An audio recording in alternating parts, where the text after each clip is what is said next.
नमस्कार। मैं doctor Manju Jain, retired associate professor from SN degree college Kanpur. मैं पिछले कई दिनों से मैं और आप नामक शीर्षक से यूथ टेंशन पर वीडियो आपके सामने पेश कर रही हूँ, सिर्फ इस उद्देश्य से कि आज के युग में, विशेषकर कोरोना पीरियड में, लॉकडाउन पीरियड में हम सभी बहुत तनावग्रस्त हैं और इस तनावग्रस्त में हम कभी कभी बहुत गलत कदम भी उठा लेते हैं। तो सबसे पहले मैं इसकी रेमेडी के बारे में ही आपसे चर्चा करती हूँ और मैं आपसे ये कहूँगी कि जो विचार, खास करके नकारात्मक विचार जो आ रहे हैं, उनसे आप दूर रहिए और अच्छे अच्छे विचारों को आप ग्रहण करिए। अच्छी पुस्तकें पढ़िए, घर में क्वालिटी टाइम माता पिता या आपके नाना नानी दादा बाबा हैं उनके साथ क्वालिटी टाइम निकालिए, बातें करिए, इंटरेक्शन मेंटेन करिए। बच्चों को, यदि आपके बच्चे हैं, बच्चों को अधिक से अधिक समय दीजिए। तो इससे आपका समय तो निकलेगा ही, लेकिन जो इधर उधर के नेगेटिव आपकी विचार हैं आपके पास फटकने नहीं पाएंगे और आप तनावग्रस्त नहीं होंगे बल्कि तनाव मुक्त होंगे।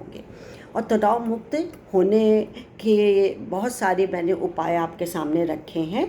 तो मैं आज चर्चा करूंगी कि इसके साथ कि आप किताबें पढ़िए, किताब के साथ साथ आप भाई किताबें तो बहुत तरीके की होती हैं।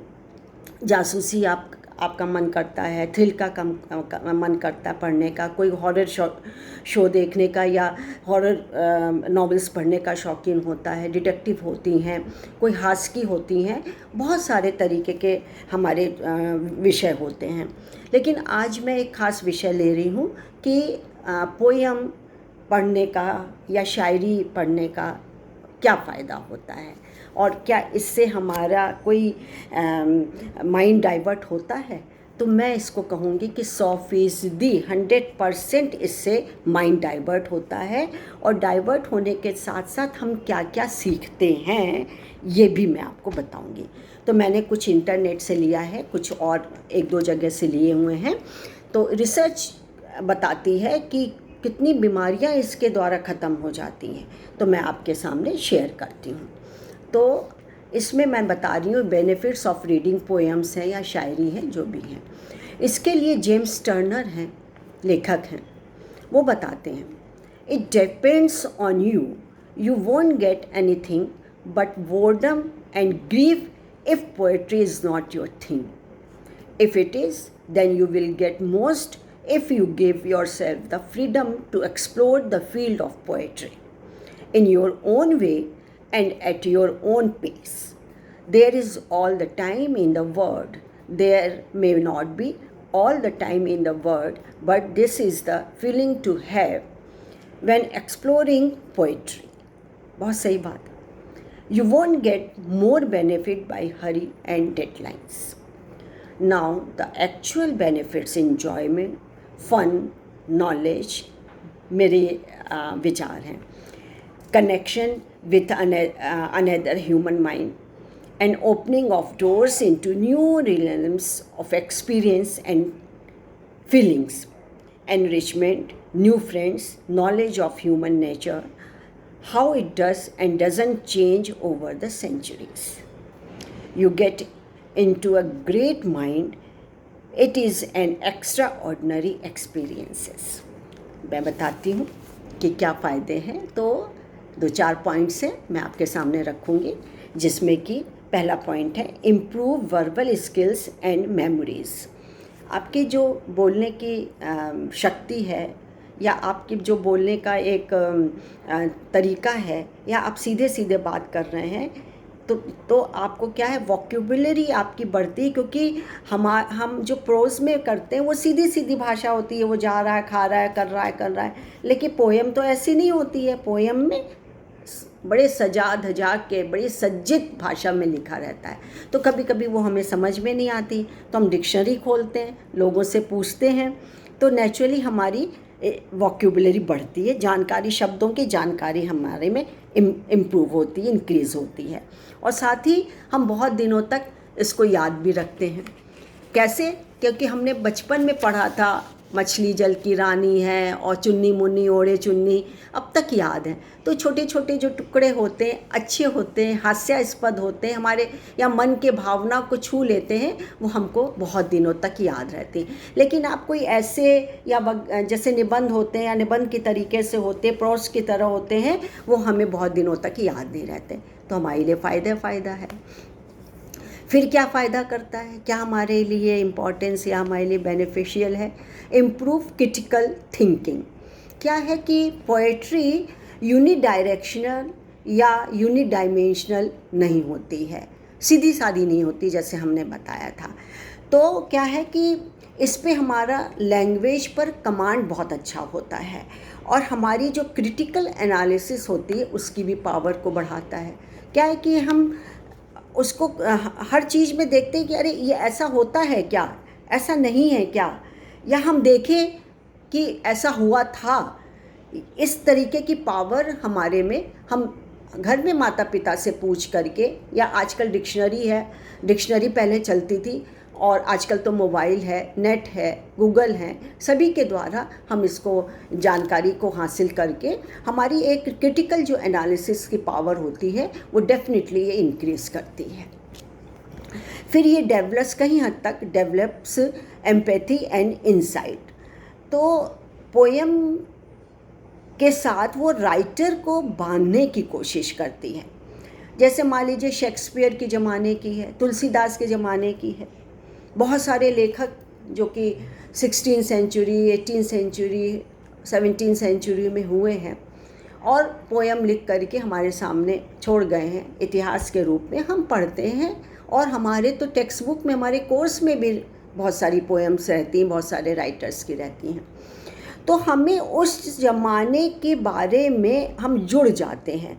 अच्छा, उस ज़माने में ये सोशल प्रॉब्लम्स होती थी, उस ज़माने में ये सोसाइटी थी, ये पहनावा था, ये बातचीत का तरीका था, ये कल्चर था, ये एनवायरनमेंट था, ये स्किल थी, ये होता था। ये उत्सुकता बढ़ती है और हम उस राइटर से पूरे के पूरे जुड़ जाते हैं। हमें उस सब ज़माने की बातें पता चलती है ना, उसने किस परिवेश में वो कविता लिखी वो हम समझ जाते हैं।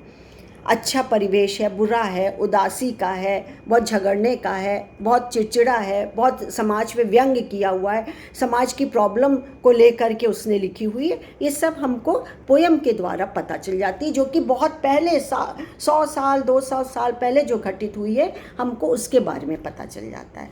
तो हम फ़ायदे हम सोचते हैं बहुत फ़ायदे हैं इसके हैं पोएम पढ़ने के। फिर encourages engagements with other arts forms। ये दूसरी आर्ट्स को भी हमका इम्प्रूव करता है, ये बढ़ाता है। जैसे डांस है, म्यूज़िक है, सुनना म्यूज़िक है, करना है, ये पेंटिंग करना है, मूर्ति बनाना है। इस कविता के माध्यम से हमको ये सारी आर्ट से हमको जुड़ाव होता है, हमें पता चलता है। तो ये डेवलपमेंट करता है हमारा। इसके साथ साथ है कि हमारे एकेडमिक बेनिफिट्स होते हैं, हमारे इंटेलेक्चुअल बेनिफिट्स होते हैं, हमारी मेमोरी इंक्रीज़ होती है जैसे अभी हमने बताया। फिर इमोशनल बेनिफिट्स हमारे होते हैं कि क्या कहा है, क्या कहना चाह रहा है, हम उससे जुड़ जाते हैं। ये सब फ़ायदे ही फ़ायदे होते हैं। तो जब इतना ज़्यादा लाभ होता है, फ़ायदा होता है, तो क्यों ना हम इस पोएम को मतलब किसी की भी राइटर की या वैसे जो पोएम आए दिन अखबार में, मैगज़ीन्स में छपती रहती हैं, हम उससे जुड़ें और जानें, और पुराने लोगों की भी पोएम को जाने पढ़ें। बहुत सुंदर सुंदर उसके मतलब होते हैं, गूढ़ गहरा उसका अध्ययन आप करिए तो बहुत गहराई में ये कवि होते हैं और बहुत अच्छा लिखते हैं। कहा जाता है ना, जहाँ न पहुँचे रवि वहाँ पहुँचे कवि। उनकी उड़ान दूर दूर दूर तक होती है। वो क्या सोचते हैं, क्या लिख डालते हैं, नहीं पता। एक से एक उत्तम कवि और एक से एक उनकी रचनाएं, कविताएं होती हैं जो कि हृदय को भी छू जाती हैं। हंसी की भी होती हैं, भावुक भी होती हैं, संदेश देने वाली भी होती हैं, समाज के ऊपर कुठाराघात करने वाली होती हैं, व्यंग्यात्मक भी होती हैं, तरह तरह की होती हैं। तो हम जुड़ जाएं उससे तो हमें लाभ ही लाभ होता है। इसके साथ ही मैं कविता से संबंध जुड़े हुए विचारों को ख़त्म करती हूँ और मैं इसके साथ ही जो युद्ध टेंशन के साथ मैं एक कर्मवीर के बारे में भी आपसे बातें शेयर करती हूँ। तो शेयर अब शुरू करती हूँ। तो मैं आज बताऊँगी आपको सन्ना मारिन के बारे में। ये प्रधानमंत्री भी रह चुकी है, मतलब हैं फिनलैंड। आपने देखा यूरोप में एक छोटा सा देश है फिनलैंड, जो कि अपनी खूबसूरती के लिए फेमस है, माना जाता है, जबकि आबादी बहुत कम है, 50 से 55 लाख होगी, लेकिन अपने व्यवहार के लिए, अपनी सुंदरता के लिए, अपने ज़रूरतमंदों की सहायता करने के लिए बहुत फेमस है। इसी फिनलैंड में एक ऐसे परिवार में एक ऐसी बच्ची का जन्म हुआ, लगभग 19 नवंबर 1985 में इनका जन्म हुआ, जो कि परिवार बहुत खस्ता हालत में था, गरीबी में था, और इनके पिता जो कि थे बहुत शराब पीते थे। तो जाहिर सी बात है कि पैसे की किल्लत होती ही थी, परेशानी होती थी, और माँ बाप में आए दिन, मतलब पति पत्नी में आए दिन झगड़ा होता था। मतलब कि ये सन्ना मारिन के जो माता पिता हैं आपस में बहुत झगड़ा होता था, मारपीट होती थी, और इसका दुष्परिणाम ये हुआ कि एक बार ये फैसला इन्होंने किया कि अब हम अलग हो जाएंगे। तब ये बहुत छोटी थी, और ये फिनलैंड से हट करके वहाँ के एक दूसरे शहर तामपेरे में ये लोग सेटल हो गए। वहाँ पर जो मारिन की माँ थी, वो अपनी एक महिला पार्टनर के साथ रहती थी, और दोनों ने ही मिल कर के मारिन की परवरिश की थी। जब ये बड़ी हुई, स्कूल में दाखिला हुआ, तो बच्चे इनको बहुत ही गलत नज़रों से, अच्छी नज़रों से नहीं देखते थे, क्योंकि उन दिनों कानूनी मान्यता तो मिल गई थी, संवैधानिक रूप से, राजनीतिक रूप से रेनबो फैमिली या रेनबो परिवार की तरह रहना, जिसमें कि 2 महिला मित्र और 2 पुरुष मित्र साथ रहते हों, ऐसे कानूनी अधिकार तो मिल गए थे, लेकिन सामाजिक रूप से अभी भी लोग थोड़ा संकोची से, अच्छा नहीं मानते थे, बहुत मतलब निगाह अच्छी नहीं थी उनकी, अच्छा नहीं मानते थे। तो स्कूल के बच्चे भी इनसे दूर दूर खिंचे खिंचे रहते थे, और ये बिल्कुल शांत रहती थी, मतलब इनको अपनी शांति ही खलती थी। हालांकि बचपन में जब अपने माँ बाप के साथ थी तो बहुत ही जिद्दी थी, अपनी बात नहीं मनवाती थी, और बहुत कुछ कर्मठ सी जो सोचती थी करने वाली थी। लेकिन जब स्कूल में इन्होंने दुर्व्यवहार देखा और भेदभाव देखा, तब ये बहुत चिंतित हुई, और उन्होंने कहा कि इस भेदभाव को मैं दूर करके रहूँगी। अब देखिए कैसे पासा पलटा। इन्होंने स्कूल में, और इन्होंने जब ये हाई स्कूल पास किया तो तामपेरे ही यूनिवर्सिटी में इन्होंने दाखिला लिया, और दाखिला भी कैसे, इन्होंने एडमिनिस्ट्रेटिव साइंस में इनको एडमिशन मिल गया। और इसको मिलने के बाद यहीं पर उन्होंने social democratic party of Finland की युवा शाखा भी ज्वाइन कर ली। ज्वाइन करने के बाद वह जान भी गई थी इस बात को कि जब तक मैं इस पार्टी की सदस्य नहीं बनूंगी, तब तक मेरे हाथ में पावर नहीं आएगी, और पावर नहीं आएगी तो मैं कुछ कर भी नहीं पाऊंगी। क्योंकि आप सभी जानते हैं कि एक बार पॉलिटिक्स में जाने के बाद आपकी पावर तो बढ़ती है, साथ साथ में प्रेस्टीज भी बढ़ती है, और इकोनॉमिक क्लास भी आपका ऊंचा होता है, यानी कि तीनों चीज़ आपको एक साथ मिल जाती हैं। तो ये इन्होंने जान लिया। अब क्या हुआ कि सफल तो हो गई, और करते करते 2012 तक वह सोशल डेमोक्रेटिक यूथ की उपाध्यक्ष भी रहीं। अब इसने अपने ख़ानदान से यूनिवर्सिटी की पहुंचने वाली ये पहली सदस्य थी, और मारिन सोशल डेमोक्रेटिक बूथ की पहली उपाध्यक्ष भी बनी। अब उपाध्यक्ष बनने के बाद उसमें आत्मविश्वास इतना ज़्यादा हो गया कि वो हर जगह जाने लगी, भेदभाव से दूर उन्होंने करना शुरू किया, और उनके पैर फिर नहीं डगमगाए। उनका हौसला जो कि और बढ़ता गया, आत्मविश्वास उनका दिनों दिन बढ़ता चला गया।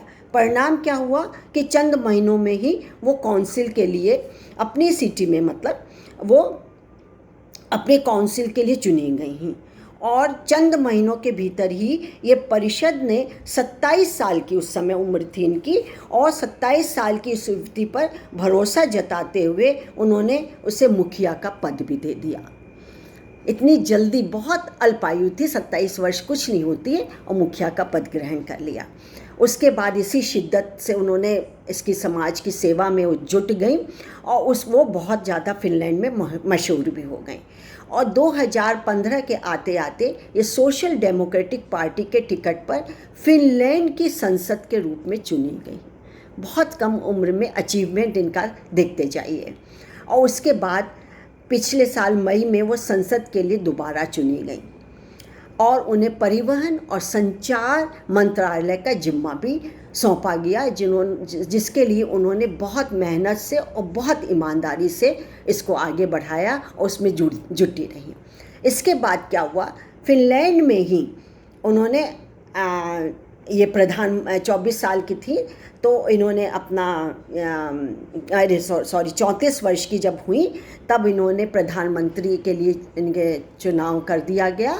और प्रधानमंत्री के चुनाव के बाद जब कोरोना जब इनके उसमें देश में फैला तब सबसे पहले उन्होंने क्या किया कि सार्वजनिक स्वास्थ्य सेवा को लेकर बहुत ज़्यादा चौकन्नी हो गई और इस चौकस मारिन ने हालात को काफ़ी सूझबूझ और साहस के साथ संभाला है और उनके नेतृत्व की सराहना दुनिया भर में हो रही है।